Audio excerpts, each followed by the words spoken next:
All right. Yeah, we're live. All right. I'm live here on Facebook. Live on Facebook. All right. Love it. Let's do it. All right. Crap. 1 second, guys. What the hell?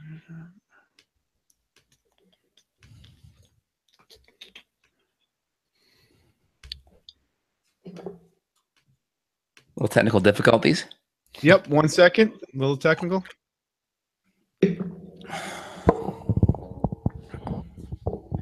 Oh, for some reason, my Facebook Live booted me off. Hey, everybody. Thanks for joining me, Ross Marcagiani, and my partner, Myles Brooks, on Life Podcast, Limitless Info for Everyone. How we doing today, Myles? Doing pretty good. Excited to talk about some intermittent fasting, Ross. Absolutely. So we have an awesome guest that we get to bring on our podcast today. I'm really happy to bring this guy on. This is Dr. Justin Marcagiani. Dr. Justin Marcagiani, how are we doing today? Well, I'm doing pretty good. I'm actually happy to be introduced by someone that has no reason to ever mispronounce my last name because you are my brother. So that is one excellent benefit of doing an interview with you guys. Absolutely. That's pretty nice. And that's not getting screwed up. So everyone, let me just give you a quick intro to Dr. J. So Dr. Justin has way back when, I'm sure, Justin, it seems like to you, got his bachelor's from UMass University in Massachusetts, obviously, in applied exercise science. There he went to Life West Chiropractic College and received his doctorate. When was your doctorate, J-Man, or Dr. Justin? 2010. In 2010. From there, he established his own practice in Silicon Valley, where he worked for several years, and now has moved his practice to Austin, Texas, where he's crushing it and just treating thousands upon thousands of people and making people's lives better. So we're really pumped to have you here, Dr. J. Yeah, man, I'm glad to be here. Really excited to talk with you and Myles, and we'll drop some good knowledge bombs today and get some really good practical information out for the listeners so they can start improving their health. Awesome. That's what we're all about, taking actionable items and putting them into our daily life. So what we're going to be talking Awesome. So what we're going to be talking about today is going to be talking about intermittent fasting. We're going to be addressing what really is going on in intermittent fasting, why we want to intermittent fast, and then we'll just be asking you some common questions that people may be running into and may want to know about or dive a little bit deeper in regards to intermittent fasting. Right. Absolutely. So let's just kind of start off the gates. Like, what is intermittent fasting? So you kind of have fasting, which is basically starvation, right? So you kind of have fasting at a couple extremes. You have fasting like the concentration camp victims of World War II, where they were just deprived food and they were starving. And then we have a lot of what happens today where people are on fad diets, right? And they're basically starving themselves. The problem with the latter, right? The problem with the latter is you got a refrigerator with a whole bunch of food and you got a whole bunch of fast food all around you. So eventually your willpower, when you're doing the whole fasting low calorie shtick, eventually wears out, and then you succumb to all the junk food again.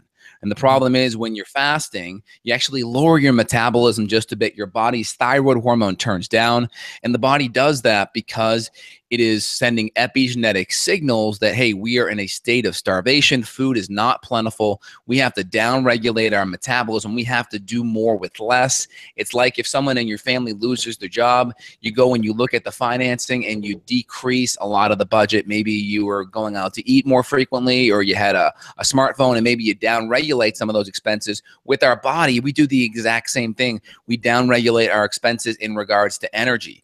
That's why when you start increasing those calories or nutrition after the fact on a yo-yo diet, you gain about 5% more of your body weight back, because you're in a regulation pattern where you're kind of budgeting those calories. So instead of being, let's say, expending calories, which is a good thing in metabolism world, it may not be as good in the financial world, but when we're expending calories, we're burning it up, we're putting it towards muscle, we're putting it towards our neurotransmitters and our healthy hormones, because our body wants to have unlimited energy. So that's kind of the difference between fasting from a starvation standpoint.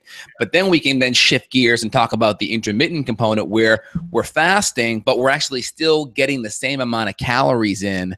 We're just utilizing a window of maybe 16 to 20 hours where we're decreasing food. And the whole goal of that is we're really increasing insulin sensitivity. Yeah. Awesome. Absolutely. And I believe the main purpose is that we want to get the body shifting to using ketones and to getting into ketosis. Can you go in on that for me? Well, the whole idea is that your body metabolically, there's a hormonal soup kind of in the background. We have insulin, we have glucagon, we have a whole bunch of other hormones, cortisol, adrenaline. We have other tertiary hormones such as hormone sensitive lipase. These are lipolytic enzymes or hormones that have an effect on how we burn fat. And so our body's kind of set up and hardwired where we either store or burn.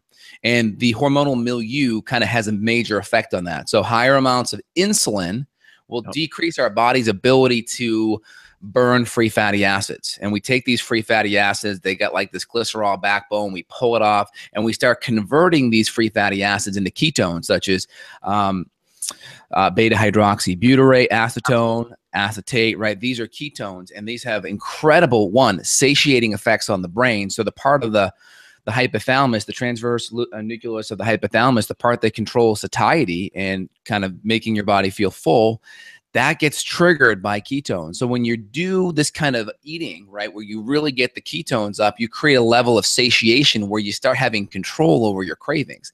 That's number one. You start increasing glucagon as well, which then helps too, because glucagon and insulin are on this inverse scale. When insulin goes high, glucagon goes low. When insulin goes low, glucagon goes high. And that helps us also utilize fuel from protein as well, which is great. And then we create this environment where we start increasing these enzymes, where we start breaking down fat. Because when insulin's high, it's nearly impossible to break down fat. Insulin basically is the conductor. It opens the door of the cell and it puts carbohydrates into the cell. And the body is kind of hardwired to deal with the carbohydrates for fuel first over the fat. All right, that's kind of how we're hardwired. That's why we have to clear out the sugar, clear out the insulin before we can go and deal with what's in the tank. The whole idea is it's like you're driving a car. What's in the carburetor, right? What's in the engine head? That fuel that's already there, the body has, or the car has to burn that fuel before it can tap into the gas in the actual gas tank. So think of the carbohydrate automatically goes right into the carburetor, into the fuel, into the engine head, and that's the fuel that's going to be used first. That's awesome. That's great. Myles, is there anything that you would like to add or any questions that are popping up in your head right now? Yeah, he's talking about a lot of great things. I would like to know who shouldn't do intermittent fasting. Well, off the bat, you want to be what's called keto adapted. You want to have your metabolic machinery ready so you can start spitting out and converting a lot of the fat that you eat to ketones, right? Yep. Now, when you have hypoglycemic issues or when you have reactive hypoglycemia, when you eat too much sugar and your blood sugar drops, or you're not used to eating lots of healthy, clean fats for fuel, and you're primarily existing off of the standard American diet. So anyone that goes to university, they're going to teach you 60 to 65% of your carbohydrates, or 60 to 65% of your food should be carbohydrates, 5 to 10% fat, typically 15 to 25% protein. With that kind of diet, your metabolic machinery will not be ready. It'll be like you having a race car and then you pulling up to the gas station and getting a whole bunch of diesel fuel put in, right? The metabolic machinery isn't right. So number one, you actually have to start getting that kind of fuel on board where you're burning fat. That's number one. Number two, if you have adrenal issues or thyroid issues, you may not be metabolically kind of dialed in yet to be burning fat for fuel. So then going 16, let's say you're doing a 16 by 8 or an 18 by 16, that's the amount of time that you fast. The bigger number is the amount of time you fast. The smaller number is the amount of time you eat. That amount of time may actually be a stressor on your body, because the fuel that you're used to consisting off of has to be in there a lot faster. So the analogy is, if you go camping and you start a fire with just twigs or maybe paper or even a little bit of gasoline, that's like utilizing more carbohydrate. That fire is going to go up fast, but then out fast. We're utilizing fats for fuel, like putting the logs in the fire, which, that fire will go for 4 to 6 hours. But if you're metabolically used to twigs and paper and gasoline, you're going to be there all night keeping that fire going. So a lot of people, their metabolic fires are like twigs and paper and gasoline. So you really have to transition to the healthy logs in the fire and make sure the other metabolic machinery like the hormones and such are in a good place and stabilize symptomatically before you go into that next quandary with utilizing the intermittent fasting techniques. Cool. Thank you very much, Justin. I think that clears up a lot for people. Totally. Awesome knowledge so far, Dr. J. And I just want to tap back on another point to our listeners here. Justin talked about using ketones, and our real big money player here with our ketones is going to be a substance called beta hydroxybutyrate. And this is incredibly helpful to the body. It's incredibly good for producing ATP production. So that's what makes our energy produce our energy in our cells. It increases mitochondrial function. So that's what makes the ATP. It's really helpful for neuronal protection and neuronal development. So it's really good for our brain. And there's been a lot of links and studies that shown that it's helped diminish Alzheimer's and other neurodegenerative diseases such as Parkinson's. So I really want to hit on that point, that how important that is. Well, if you just Google the term insulin or hyperinsulinism or insulin resistance, that kind of paramounts almost any disease or most diseases that are out there. I mean, if you type in cancer and hyperinsulinism, insulin is a growth cell. So, but it also has a lot of inflammatory byproducts. We need it, right? It's important. Like, we don't want to say it's bad because it's the key that unlocks the cell. And then when that cell is unlocked, we can put a whole bunch of, glucose in there and fuel. The difference is we only have about 300 grams of storage or so for glucose in our muscles. Now, that's part of the reason why exercise is helpful, because the more muscles you have, it's a bigger sponge to soak that stuff up. We only have about 60 to 70 grams of glucose in our liver. So once those storage sites actually are filled up, we actually start converting. Called de novo genesis. We start converting more of that carbohydrate into fat. So most people don't understand you can actually get fatty livers with too much carbohydrate and too much fructose. And again, it sounds kind of contradictory in your head because you're like, oh, I shouldn't eat fat because I don't want a fatty liver, right? But it's not that simple. It's the same thing with cholesterol.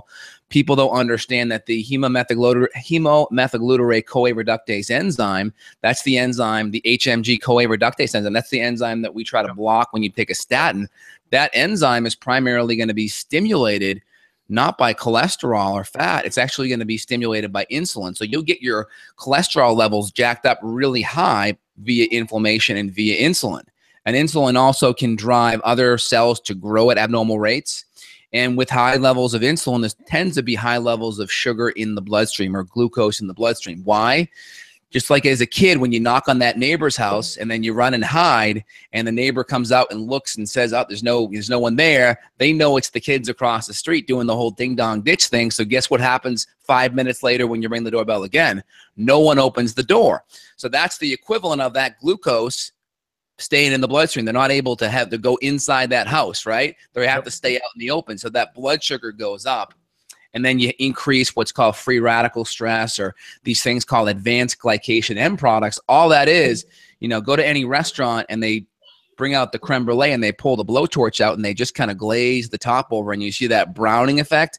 That's glycation. You're basically oxidizing these sugar-coated proteins, and that's what's happening in the microvascularity in your eyes, in your blood vessels. That's what you see gangrenous limbs and such, and all these different things that diabetics have issues with. So the whole idea is we're trying to use techniques to decrease the insulin resistance, right?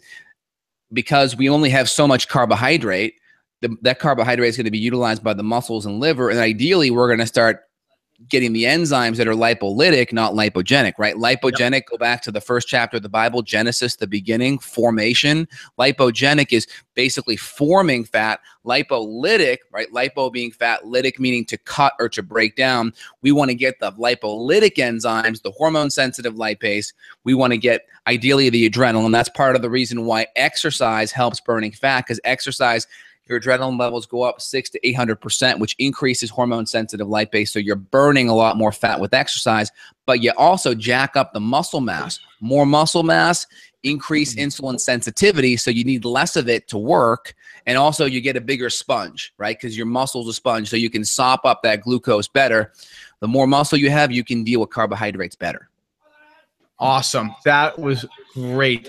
And let me just real quick, a lot of people don't realize that our adipocytes are almost an organ considered itself, where they release a lot of pro-inflammatory factors such as leptin, adiponectin, monocytes, chemoattractants, and they also can release tumor necrosis factor. And these are coming and being released from our fat cells. People don't realize our fat cells actually interact with our body and have so much to do with it. So being on this fasting state and cutting this fat out is a huge plus for the reason why we do it. Yeah. So being on a fasted state, when you break the fast, though, when you're eating that, that 8 to maybe like, let's say we're doing an 18/6. So the 18 is the amount that we fast. The 6 is the amount we eat, right? It's only 24 hours in a day. That may look like someone eating from 2 to 8 p.m.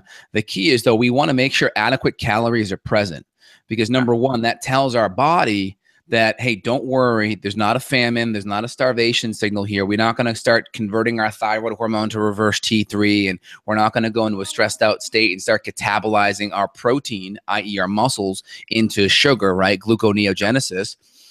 We're not going to do any of that. We're going to actually just continue burning healthy fat for fuel because there's enough nutrition coming in. When we eat real whole foods, calories have nutrition, right?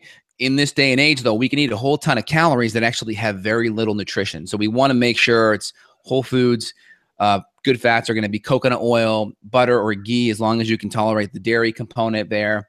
Also, healthy fats from animal proteins. Like right now, I'm having my breakfast consists of butter coffee with some MCT oil and about 15 to 20 grams of collagen peptides. Now, collagen's great because it's primarily connective tissue amino acids. That's ligaments, tendons, cartilage, and hide, skin. Those type of amino acid profile have less gluconeogenic effects. So meaning less of that protein actually goes into glucose. So tend to be a little bit more ketogenic proteins. It's more of the muscle meats that can drive more of the gluconeogenesis. So if I'm going to do a fast, but I don't want to cut calories because I'm still probably getting 500 or 600 calories in this drink, I can still get the calories in, still tell my body, hey, there's some satiation coming. There's a lot of butyric acid, a lot of medium chain triglycerides, octanoic acid, lauric acid, caprylic, capric acid. These are all the fatty acids in medium chain triglycerides. And then also there's a lot of antioxidants and alkaloids and B vitamins in the coffee. So I'm getting a lot of signals, plus a little bit of caffeine and stimulation isn't bad when it's mixed with fat because it's time released. And that can also increase hormone sensitive lipase and put me more into a fat burning state. So these are some techniques that can be done, but 18/6, 6-hour window of eating. It's that 18 hours is where you get the benefit because you're not pulsing out the insulin as much. And fat tends to be very neutral to stimulating insulin. That's the key thing. So even if you do fat during that time frame and you want to have the calories, you can still get that insulin sparing effect. That's awesome. That's great. So just to recap for people that may not have any idea what's going on about this intermittent fasting. So typically we want to fast with an 18-hour time period. You may be able to play with it for an hour, at plus or minus. You can do a 16 if you're on the fence, a 16, because that may allow you to get to noontime. So noon to 8 would be your eating window then. Exactly. Yep. And then we typically have about a 6 to 8 hour, again, plus or minus, typically a 6-hour time window when we're going to get our normal calories that we would for that day. And Dr. J, is there anything that you do in the morning? Are you allowed to have, a little bit of fat or a little bit of food at all to get you to that afternoon feeding period? Well, I mean, how I would do it is I would do the butter coffee and I would do just the MCT oil. That's what I would do. And if you're a little bit on the fence, you could add in some of the collagen peptides. So my line, we have the True Collagen, which is like a grass-fed, high quality peptide form that dissolves really well in the coffee. A lot of collagens that are out there that make the coffee taste like crap. I formulated this one so it blends in really well and tastes good, but that's a good way to do it if you want a little extra protein.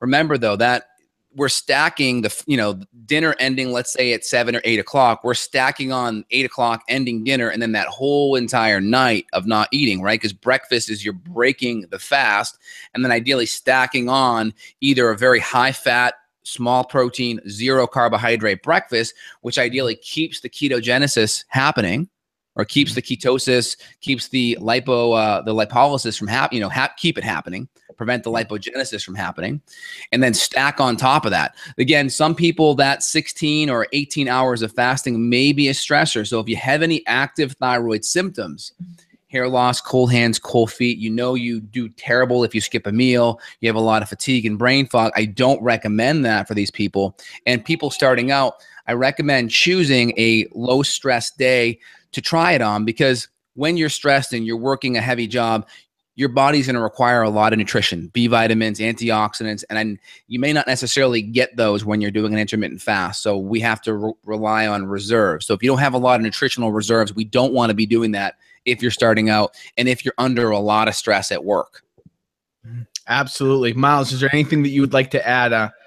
Yeah, I've been doing some research lately on intermittent fasting, and there's not a lot on like PubMed or Google Scholar or whatnot on trials with people in terms of females. And I've seen a lot with female rats, but nothing with female humans besides like anecdotal reports. So my big question is a lot of these studies are showing that rats are becoming masculinized, infertile, and they're missing cycles. So they're kind of pointing to that intermittent fasting may not be as beneficial for women as men. So I just would like you to touch on that, Justin, and what your clinical experience has showed you. Yeah, so number one, females tend to be just a little bit more fragile on the hormonal perspective. And it's just because their hormones are cycling, and there needs to be this timing of hormones throughout the month for fertility and healthy hormones to be present. So how the cycle works is progesterone and estrogen fall at the end of the cycle, which triggers menses, which may last 3 to 5 days. That's the bleeding. And then what happens is the follicle starts to grow via FSH. FSH triggers an increase in estrogen. Estrogen then triggers an increase in LH, which then triggers a rise in progesterone. And that increase in estrogen followed by a rise in progesterone is what signals ovulation. Estrogen then peaks up at day 22 and then falls again and starts the whole cycle over again. And stress can create this effect with the HPA-GT axis, the hypothalamus pituitary thyroid adrenal gonadal axis, where that can decrease some of these upstream hormones, FSH, LH, and throw off some of that hormonal timing. And a lot of it's evolutionarily because, we don't want to be having children in a very stressed out, war-torn environment. It can still happen, but the body's triggered to allocate resources to surviving versus resources to growing a child, right? It's very energy intensive to grow a child. You don't want to be allocating resources to that when there's a lot of stress going on, right? So the fertility and the hormonal aspect can have an effect. Also, women in the last half of their cycle, they tend to have more blood sugar issues, more insulin sensitivity issues. So skipping meals then may not be the best thing for them from a hormonal perspective. So I always tell females, get your cycles on track, get your, 26 to 30 day kind of cycle, get your PMS under control where, it kind of sneaks up on you with your period. You don't have a ton of breast tenderness, a ton of mood issues, maybe a tiny bit, but it shouldn't be bad. And it should be over within a day or so.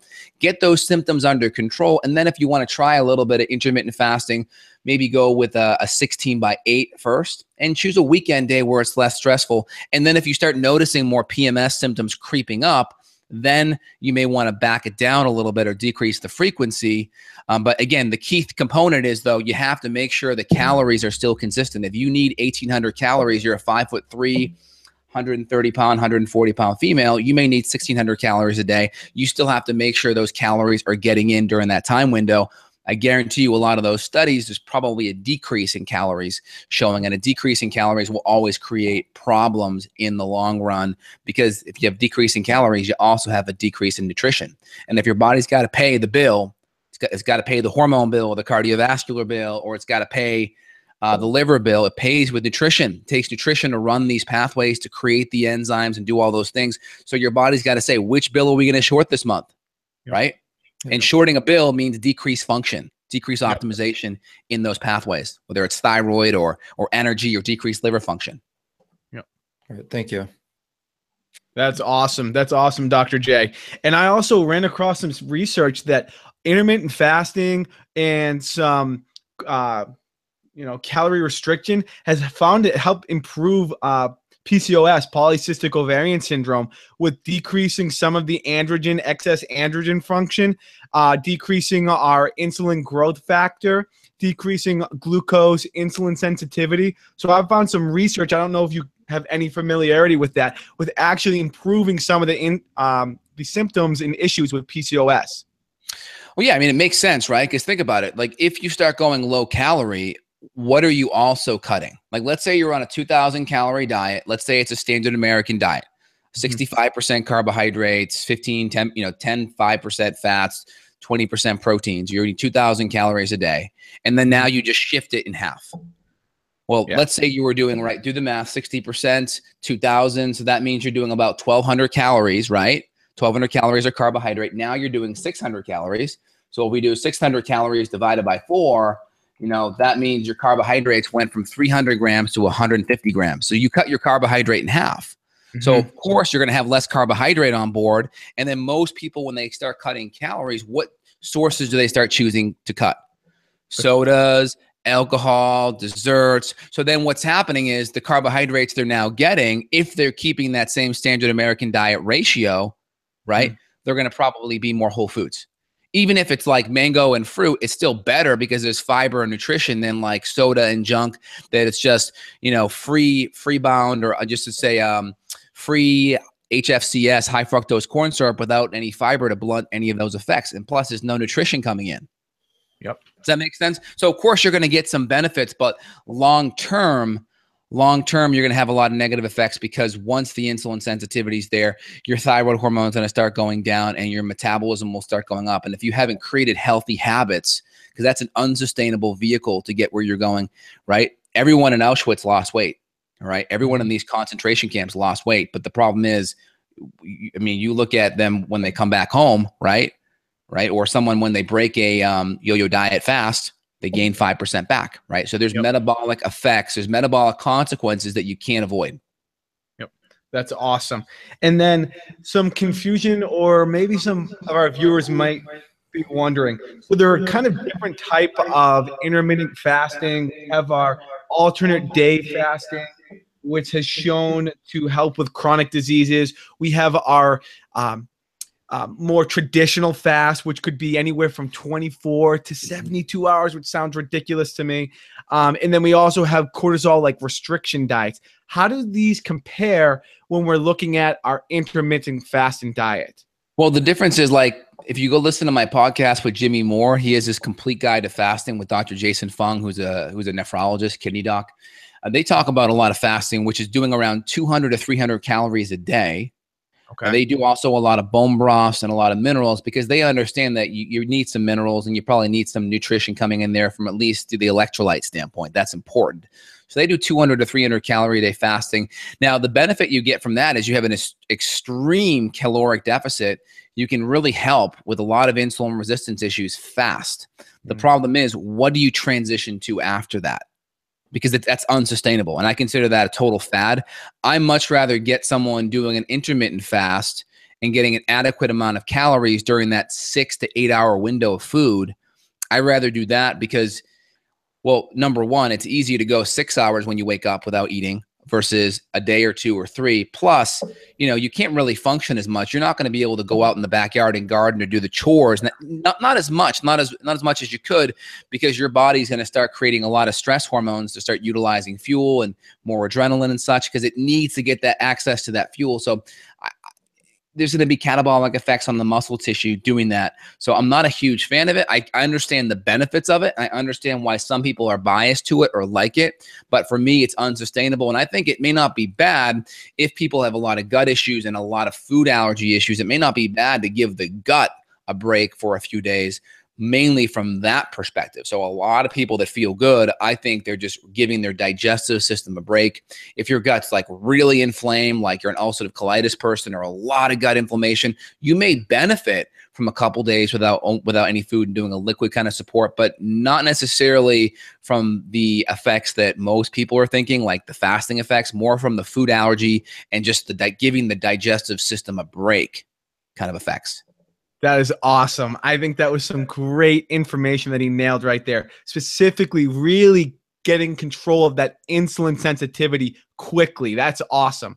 So, Justin, Dr. We J. just have to understand one's unsustainable and we need to have a transitional path, and the other one's sustainable. But even with the sustainability aspect of intermittent fasting, I don't recommend it every day. If you think about ancestors killing, let's say, an animal, we have food, plenty for a few days, maybe a few weeks, and then there's time periods of fasting. So, there wasn't this intermittent fasting thing from an evolutionary perspective. So I think punctuating it in there every once or twice a week's great. Like last night for dinner, my wife and I went out. I had some lobster and asparagus and mushrooms, and I had some like really nice like lobster bisque, like heavy cream soup.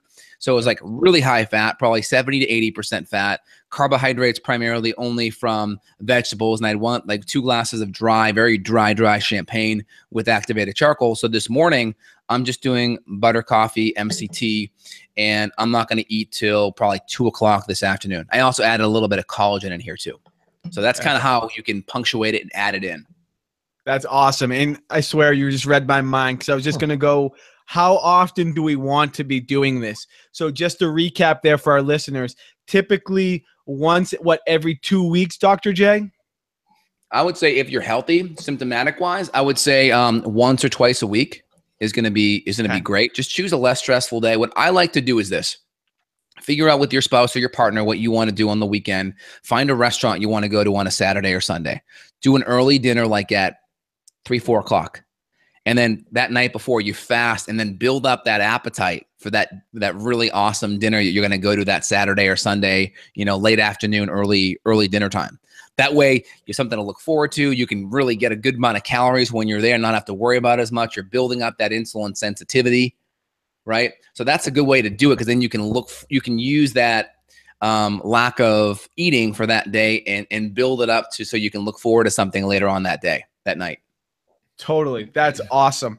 And then real quick, I know you hit about like doing calorie restriction or fasting that's really helpful to getting that gut healthy. Also, are you familiar at all with fasting insulose adipose factors that feed the bacteria? Say it one more time. So fasting adipose factors? Fasting-induced adipose factors. Asprey talks about it in his book, how it feeds the bacteria and helps actually diminish and lower adipose tissue. Well, I mean, in a starved state. Is it like what are these adipose factors? Are they ketone based? What are they coming from? I believe they're ketone based. They're made by the liver when we're in a fasting state. Yeah, it's probably some kind of ketone byproduct. I mean, there's lots of research showing that going too low carb can change some of the bacteria and skew the bacteria in the gut. It can affect the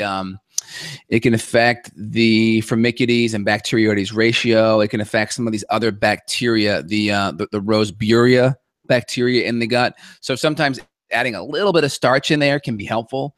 Again, if you can tolerate legumes, or a little bit of legumes, fine. Or it can be resistant starch like unripened plantain flour, or if there's no autoimmune implications, cooled potato flour as well. So, some of those can be helpful on the flip side when you're actually eating to feed some of that bacteria. But I mean, that makes sense because a lot of the dysbiotic bacteria tends to like the easy to digest carbohydrates. So it makes sense that when you pull away the easy to digest carbohydrates, you get a starvation effect with a lot of the dysbiotic bad stuff. And then the ketones have an effect on nourishing some of the good stuff. So that makes a lot of sense. That's awesome. Thank you. And I just wanted to reiterate to our listeners, even though we're thinking about burning fat and we're thinking about all these other cellular factors, our gut has such a huge influence, and we're affecting our gut in a positive way, in a positive direction, just by intermittent fasting. Myles, and I would say that if you're having benefits by doing fasting, whether it's a 200 to 300 calorie fast where you're just not eating at all for a very long period of time, I would look at really making the food more hyper palatable. Like bone broth, soups, kind of a GAPS-like approach, make the food easier to process and easier to digest. So that way your body can access more of that nutrition easier, because, it creates a stressor in the gut. If you have good foods that are in there and you can't break it down, that food ferments, it putrefies, it acidifies, and that can create a lot of, uncomfortable gases and dysregulations and motility and constipation or diarrhea. So we really want to make sure we can access a lot of that good food. So if you are doing fasting and you're noticing benefits, you really want to make sure that you make that food easier to digest. Maybe follow a GAPS or a specific carbohydrate kind of diet, peel your food, cook it, avoid the raw, up the HCl and enzymes to make that food easier to process and digest. That's awesome. That's great. Myles, is there anything that you have burning on the top of your head right now that you'd like to ask Dr. J? Yeah. Today and like nowadays, we have this stigma like, yeah, I'm overweight, I should try intermittent fasting. And that's what I see with like a few of my friends, a few people in school. And I even see kids recommending that, or future doctors be recommending like intermittent fasting for weight loss. And I get that, how that works. And I think everybody has a better understanding now listening to you. But let's just say you're a guy like Ross and you're lean, you have muscle mass, and why would intermittent fasting be good for somebody that doesn't want to lose weight and just wants to try it, or they're missing the edge in their athletic step or in their day? Why would somebody else that isn't trying to lose weight want to do intermittent fasting? Well, there's some benefits on the cellular autophagy side where you're recycling proteins, which can have some anti-aging effects. It also has some positive effects on decreasing mTOR, which is a mammalian target of rapamycin, which has effects of decreasing it, but then it creates the cellular rebound. So then you actually increase protein synthesis, i.e. decreasing mTOR, then spikes mTOR, which then increases muscle growth. So there's that aspect. There's the anti-aging cellular autophagy, which can have some positive effects on the telomeres, which are the little caps on our DNA shoelaces, if you will. So that there. And then also potentially increasing insulin sensitivity even more, which may have even more beneficial effects on fat loss. So maybe if someone's at a 12 or 13% body fat, that may be what gets them to a 10 or 11. Right. Okay. So it's just something you have to try. I mean, when you're already healthy, it takes a lot to move the needle, right? Because you're already doing a lot of the foundational things. So that may be one of those tools you can put in your metabolic tool bag that may be able to help you move the needle a little bit more. And then it's also something that's a good tool if, let's say, you have a binge night on a Friday, right? You may utilize that tool of intermittent fasting Saturday to help recover and get the insulin sensitivity back from maybe too much alcohol and carbohydrates the night before. So it's also a tool bag to help with recovery too. Okay, cool. Thank you. Yeah, no problem. That was awesome, Myles. That's exactly where I wanted to go for my next little bit of information. So again, just to recap, we're going to, in intermittent fasting, we're going to at first decrease our mTOR. And like Dr. Justin said, it's going to slingshot back up when we start to eat food. And that mTOR is what's going to make our muscles grow. And then as far as the cellular autophagy, so just think about this as your body collecting all the garbage, so our dead organelles, other tissues, other oxidated structures, and it's going to use it for energy. So Dr. J, can you just give us a real quick recap, the quick key points, the take-home points that our viewers can take home? Yeah, absolutely. So number one, get a diet that's going to help transition you to becoming a fat burner. All right. Now, if you're overweight and you're insulin resistant, how do you know that? Well, your waist is greater than 40 inches for a male, 35 for a female. You got an imbalanced hip to waist ratio, i.e. your tummy sticks out more than your hips. Those are pretty good signs that you have insulin resistance. Get your carbohydrate under control. Typically drop it down to a 30 to 50 gram kind of net carb range. Get the insulin sensitivity going, really up the fat, get the protein at a moderate level, maybe half a gram per pound of body weight a day. 200-pound guy, 100 pounds of protein, 130-pound female, maybe 65 grams of protein. It's a pretty good rule of thumb. So typically a palm to a hand size 3 times a day will get you enough. And again, if you're doing a lot of exercise, you may have to dial in up the carbohydrate a little bit, maybe at least post-workout to help with some of the glycolytic movements that are dependent more upon carbohydrates. But the people that are having issues, they're on the insulin resistant side. So get the diet dialed in to help with the insulin resistance, start becoming a fat burner. And then once a lot of your symptoms are stabilized, make sure there's no thyroid or adrenal issues or active significant gut issues. And then you can start working on the tool of intermittent fasting in between, but get a diet that's going to start pushing you to become a fat burner first. And then if you have active hormone issues, then see a really good functional medicine doc that can help fix those underlying body system dysfunctions, whether it's adrenal, hypothyroidism, or if it's an autoimmune issue like Hashimoto's, or active gut issues, whether it's infections or just poor digestion or IBS or other autoimmune issues with the gut like Crohn's or ulcerative colitis. Get those issues fixed first, and then you can start working on that tool. But the intermediary change is just getting the carbohydrates down, getting most of your carbohydrates from vegetables, small amounts from fruit, small amounts from safe starches, and then kind of dial it in from there. That's awesome. Myles, are there any other questions you'd like to ask Dr. J before we send off? Yeah, I just want to, in your opinion, and you're based on your years of experience, does somebody just go out and try to intermittent fast themselves, given the knowledge of this podcast, or is it worth it to go to a functional medicine doctor or a master's in nutrition, chiropractor? Is it worth it to seek out professional advice? It all depends on kind of where you're at. Like if you're already really healthy and your symptoms are relatively under control, the first thing I would do is, just get your diet shifted to the one that I mentioned before. And again, the carbohydrates may be negotiable based on your height and your weight and your activity level. Okay. That's number one. If you have a lot of symptoms, then you'd want to see someone to get that dialed in, because there's a lot of pitfalls and a lot of brainwashing that a lot of people do, such as, not eating the quality of food, right? They budget it out and they eat a whole bunch of crappy meat, crappy vegetables. They're maybe eating a whole bunch of soy and other things. So from a macro perspective, it may look good, but from a quality or macronutrient or micronutrient perspective, it may look terrible. So again, if you have a lot of symptoms, you really want to see a good functional medicine doc, chiro nutritionist doc first to really get that dialed in. So it always depends on where you're at. The more symptoms, the more help you're going to need. And a lot of times there's a lot of bad habits that are embedded. So people are making unconscious poor decisions, and there's a lot of self-sabotage going on too. Okay. That's awesome. Thank you, Dr. J. And again, just for our viewers, take home points here. Get the body systems correct. Get the adrenals on track. Get the liver working correctly. Get your gut healthy. Get the thyroid working correctly. Seek out practitioners like Dr. J. And then you can start diving in and playing around with intermittent fasting, making sure you're eating your calories in that 6 to 8 hour time period, making sure we're fasting for that 18 hours, and really getting the benefit of intermittent fasting. Is that really capitalize that? Absolutely. And if you want to intensify it too, you can time your exercise just before the fast breaks. Because like I mentioned, you increase some of that adrenaline, which increases the free fatty acids, which increases the hormone sensitive lipase. That can be very beneficial. Like let's say you're breaking your fast at noon, you may want to exercise from 11 to noon or 11:30 to noon, but you probably want to come right afterwards with some good carbohydrates, healthy carbohydrates post-workout to jack up the insulin, which will then drive the adrenaline and cortisol down. And the insulin can have some beneficial effects of driving that protein into the muscle too. So those are some other little tips that you can kind of add in with how you're applying the intermittent fasting.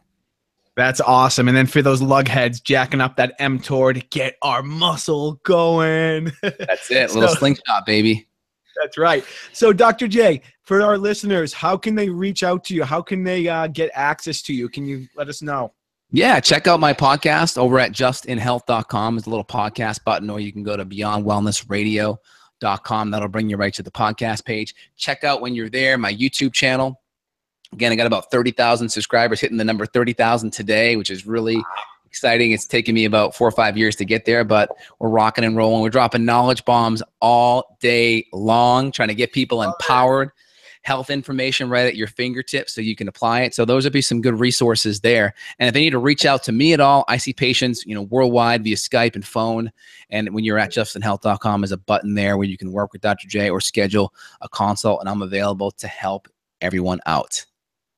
That is awesome, Dr. J. Well, we really appreciate your time and giving us your knowledge and dropping some bombs on us about intermittent fasting. I really appreciate it. And I'm really happy you did not mispronounce our last name, because I would have to give you some serious paleo demerits on that one. Okay. That would have been rough. That would have been rough. But thank you for our viewers for listening and checking out what we offer. And thank you again, Dr. J, for joining us. And Myles, like always, crushing it, man. Thanks a lot, Myles and Ross. Really appreciate it, guys. All right. Bye-bye. Bye.